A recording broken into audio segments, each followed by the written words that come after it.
Middle east में एक बार फिर हथियारों की दौड़ और पावर का खेल शुरू हो गया है और इस बार जब इजराइल और अमेरिका फ़लस्तीन और हमास के साथ बातचीत में लगे हुए थे और पीस डील की जा रही थी, उसी वक्त ईरान एक नई चाल चल गया है। ईरान ने एक ऐसी चाल चली है जिससे इजराइल और अमेरिका के लिए बड़ी परेशानी पैदा हो गई है और ख़ास तौर से इजराइल की नींद जो है वो उड़ने वाली है। क्या है पूरी खबर, इस पूरी खबर पर बात करेंगे। मैं हूं खुर्रम शहजाद और आप देख रहे हैं न्यूज़ 18 का डिजिटल प्लेटफॉर्म और मेरे साथ हैं मेरे कैमरामैन चंदन पटवाल। एक तरफ अमेरिका और इजराइल हमास के साथ डील कर रहे थे और कोशिश कर रहे थे कि हमास हथियार डाल दे, लेकिन दूसरी तरफ ईरान ने एक नया खेल रूस के साथ मिलकर खेल दिया। खबर यह है कि रूस के कई कार्गो प्लेन ईरान में लैंड हुए हैं और कई ऐसी सैटेलाइट तस्वीरें सामने आई हैं जिससे ये साफ है कि हैवी मशीनरी डिफेंस की जो हथियार हैं, जो लड़ाकू विमान हैं, उनको लेकर कुछ बड़ा जो है वो हो रहा है। और खबरें ये हैं कि रूस ने ईरान को S-400 अपना जो एयर डिफेंस सिस्टम है वो दे दिया है। हालांकि ये तमाम चीज़ें जो हैं वो इजराइल के लिए काफ़ी चिंताजनक हैं, क्योंकि इजराइल के पास अभी तक हाइपरसोनिक जो मिसाइल फतेह है ईरान की, उसका कोई जवाब नहीं था। और फतेह ने तल अवीव में, हाइफा में जिस तरीके से तबाही मचाई है वो दुनिया ने देखी है। जिस तरीके से अमेरिका और ईरान की जो डील हो रही थी, न्यूक्लियर डील पर बातचीत चल रही थी, 5 दौर की बातचीत होनी थी, लेकिन 3 दौर की बातचीत के बाद ही जून में 13 जून को इजराइल ने ईरान पर हमला बोल दिया था। न्यूक्लियर साइंटिस्ट मारे गए थे, उसके फौजी अफसर मारे गए थे। ये तमाम दुनिया ने देखा और 12 दिनों की जंग में ईरान पर, तेहरान पर बहुत ज़्यादा हमले हुए, यहाँ तक कि अमेरिका की एंट्री हुई और अमेरिका ने न्यूक्लियर साइट्स को निशाना बनाकर एक तरीके से ईरान के न्यूक्लियर प्रोग्राम को ख़त्म करने की कोशिश की थी।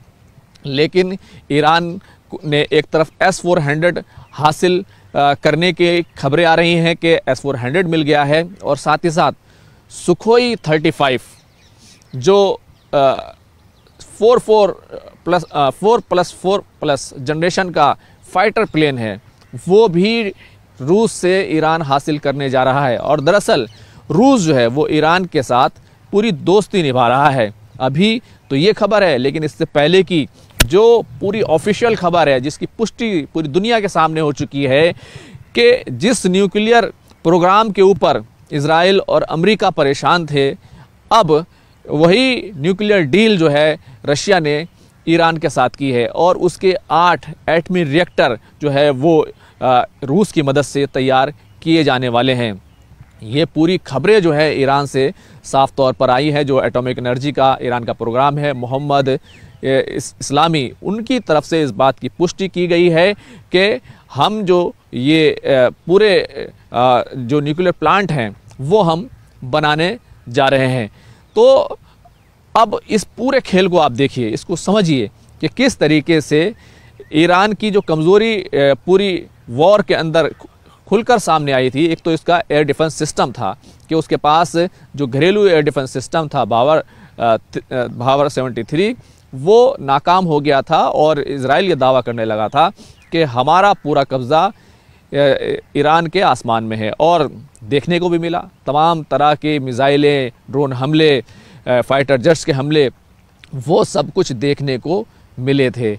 और साथ ही साथ एक बात ये भी खुलकर सामने आ गई थी कि इजराइल के पास जो एयर डिफेंस सिस्टम है वो ज़्यादा काम के हैं, ज़्यादा पावरफुल हैं। और इजराइल के पास जाहिर सी बात है आयरन डोम जैसा सिस्टम मौजूद है जो S-400 और S-500 की टक्कर का है। इसी तरीके से थर्ड जो अमेरिका का एयर डिफेंस सिस्टम है वो भी इजराइल को अमेरिका ने दे रखा था। इसके अलावा भी कई लेयर जो है उसका सिस्टम है, एरो 3, एरो 2, एरो 3 का जो सिस्टम है वो भी इजराइल के पास मौजूद था।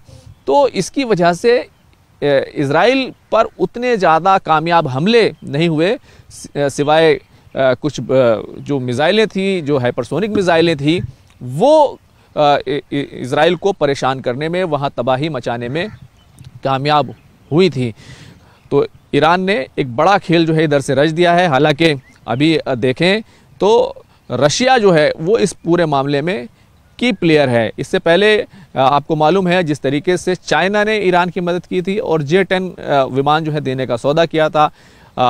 एक जो दूसरी बड़ी कमज़ोरी थी, एक तो एयर डिफेंस सिस्टम की कमज़ोरी ईरान की खुलकर सामने आई थी, दूसरी ये कि उसके पास फाइटर जेट्स नहीं है, जो लेटेस्ट फाइटर जेट्स नहीं है, वो एक जो है कमज़ोरी खुलकर सामने आई थी।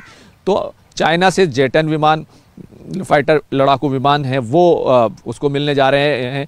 तो ये एक समझौता हो गया था और अब सुखोई 35 की एंट्री हुई है, जो 4+4 जनरेशन का फाइटर प्लेन है और इसकी जो स्पीड होती है 2.25 मैक जो है इसकी स्पीड है।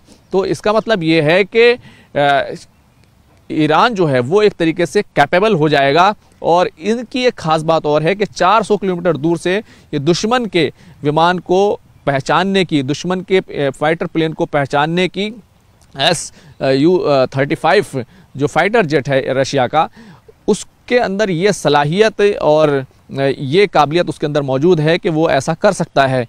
तो अब ताकत का जो कहना चाहिए कि पैमाना है, जो तवाज़ुन है, वो कहीं ना कहीं मिडिल ईस्ट में बिगड़ रहा है। इससे पहले आपने देखा जिस तरीके से सऊदी अरब ने इजराइल की तमाम कार्रवाइयों को देखते हुए, जिस तरीके से इजराइल ने कतर पर हमला किया था और कतर उसके बाद कुछ नहीं कर सका था, तो सऊदी अरब ने पाकिस्तान के साथ एक डील की कि अगर आप पर हमला होता है तो हम पर हमला माना जाएगा, और अगर पाकिस्तान पर हमला होता है तो सऊदी अरब पर हमला माना जाएगा। दोनों मिलकर इसकी एक डील हुई और सीधे तौर पर पाकिस्तान का जो एटमी न्यूक्लियर जो उसके हथियार हैं, एटमी हथियार हैं, वो कहीं ना कहीं किराए पर सऊदी अरब ने हासिल कर लिए। तो एक तरीके से इजराइल के लिए दिक्कत वहाँ पर पैदा हुई थी। दूसरी तरफ अब सीधे तौर पर ईरान जो है वो अपने न्यूक्लियर प्रोग्राम पर अड़ा हुआ है। 8 रिएक्टर बनाने जा रहा है। अमेरिका की तरफ से हाल ही में पेशकश की गई कि अमेरिका बातचीत के लिए ईरान से तैयार है, लेकिन अभी जो सीधे तौर पर जो बयान आया है ईरान का, उससे आपको पता चलेगा कि आखिर ईरान किस तरह की चालें चलने में खामोशी से अपने काम पर लगा हुआ था। ईरान के जो सुप्रीम लीडर हैं आयतुल्ला खामनेई, उनकी तरफ से एक बयान दिया गया है कि अगर अमेरिका इजराइल का इस तरीके से सपोर्ट करता रहेगा तो फिर उससे सहयोग, उससे कोऑपरेशन नहीं हो सकता, उसके साथ कोई डील नहीं हो सकती।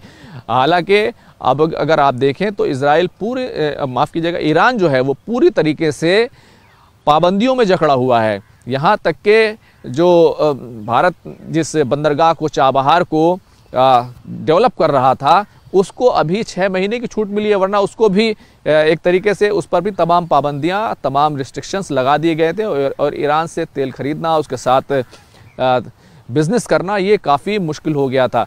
तो जिस तरीके से ईरान ने कहा कि हम अपना सिविलियन परमाणु जो न्यूक्लियर प्रोग्राम है उसको जारी रखेंगे, लेकिन यूरोप और अमेरिका का इल्ज़ाम है कि ईरान अपना जो बम बनाने का, न्यूक्लियर बम बनाने का कार्यक्रम है वो उसको आगे बढ़ा रहा है। यही वजह है कि अमेरिका ने फोर्डो में अपना जो बम है वो उसको गिराकर वहाँ के न्यूक्लियर प्रोग्राम को ख़त्म करने की कोशिश की थी। लेकिन खबरें ये भी आ गई थी कि ईरान ने पहले ही वहाँ से अपने तमाम जो जो यूरेनियम इनरिच करने की मशीनरी है या इनरिच यूरेनियम है, उसको वहाँ से हटा लिया था और ईरान कभी भी परमाणु जो बम है वो उसको बनाने में कामयाब हो सकता है। क्योंकि अगर देखें तो खबरें इस तरह की आई थी जिसके बाद ये सब कुछ हुआ था कि ईरान ने अपना जो यूरेनियम है वो लगभग 60% तक इनरिच कर लिया है। 90% तक अगर यूरेनियम इनरिच हो जाता है तो फिर परमाणु हथियार बन सकता है। जबकि सिविलियन एनर्जी के लिए, अगर बिजली बनानी है उसके लिए, अगर आप यूरेनियम इनरिच करते हैं तो आपको 3-4% पर यूरेनियम से आपको बिजली बना सकते हैं आपको। ईरान का कहना यह है कि हमें ये जो 8 रिएक्टर हम बनाने जा रहे हैं, इससे हमें लगभग 20,000 किलोवाट बिजली जो है हमें उसका फ़ायदा होगा। लेकिन अगर आप देखें, इस पूरे खेल को देखें तो रशिया इसमें की प्लेयर बनकर निकल कर सामने आ रहा है। एक तरफ S-400 के ज़रिए से एयर डिफेंस सिस्टम दे दिया है, तो अब सीधे तौर पर जो न्यूक्लियर साइट्स हैं ईरान, जहाँ पर जैसे अस्फहान का शहर है, नताज का शहर है, बुशहर का शहर है, तो ये जो तमाम शहर हैं जहाँ पर न्यूक्लियर साइट्स मौजूद है, वहाँ पर इन एयर डिफेंस सिस्टम को तैनात कर दिया जाएगा। अगर वहाँ पर हमला होता है तो हमला करना आसान नहीं होगा। और S-400 कितना मजबूत एयर डिफेंस सिस्टम है, इसका अंदाज़ा इस बात से लगा सकते हैं कि जब तुर्की S-400 ले रहा था तो अमेरिका ने कहा था कि आप उससे मत लीजिए, बल्कि हमारा थर्ड सिस्टम लीजिए, लेकिन तुर्की ने कहा था नहीं, हमें S-400 चाहिए। और S-400 जो सिस्टम है उसको लेकर अमेरिका और तुर्की के ताल्लुकात ख़राब हो गए थे। हालांकि बाद में धीरे धीरे वो ताल्लुकात काफ़ी बेहतर हो गए, लेकिन उस वक्त रजब तैयब एर्दोगान और जो उस वक्त के अमेरिकी राष्ट्रपति थे बाइडन, उनके साथ ये ताल्लुकात जो है वो काफ़ी ख़राब हो गए थे। और अब डोनाल्ड ट्रंप इस पूरे मामले में कहीं ना कहीं उनके लिए एक मुश्किल जो है, रणनीतिक मुश्किल पैदा होने वाली है।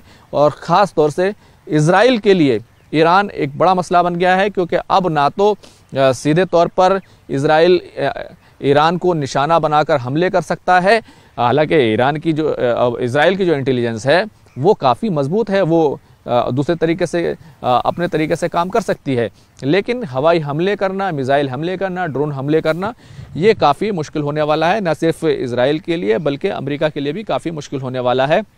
दूसरा, जो Su-35 ये जो 4++4 जनरेशन का प्लेन है, ये 400 किलोमीटर से आपको दुश्मन के लड़ाकू जो विमान है, उनके जेट्स हैं, उनको पहचान सकता है। तो ये भी एक बड़ा मसला है, और ख़ुद ईरान जो है वो जो है कहीं ना कहीं इन हमलों को रोकने के काबिल हो जाएगा। तो कुल मिलाकर एक पावर का खेल जो है वो मिडिल ईस्ट में फिर से शुरू हो गया है। ईरान और रशिया इसमें की प्लेयर हैं, और मुश्किल जो है वो अब अमेरिका और इज़राइल के लिए खड़ी हो गई है।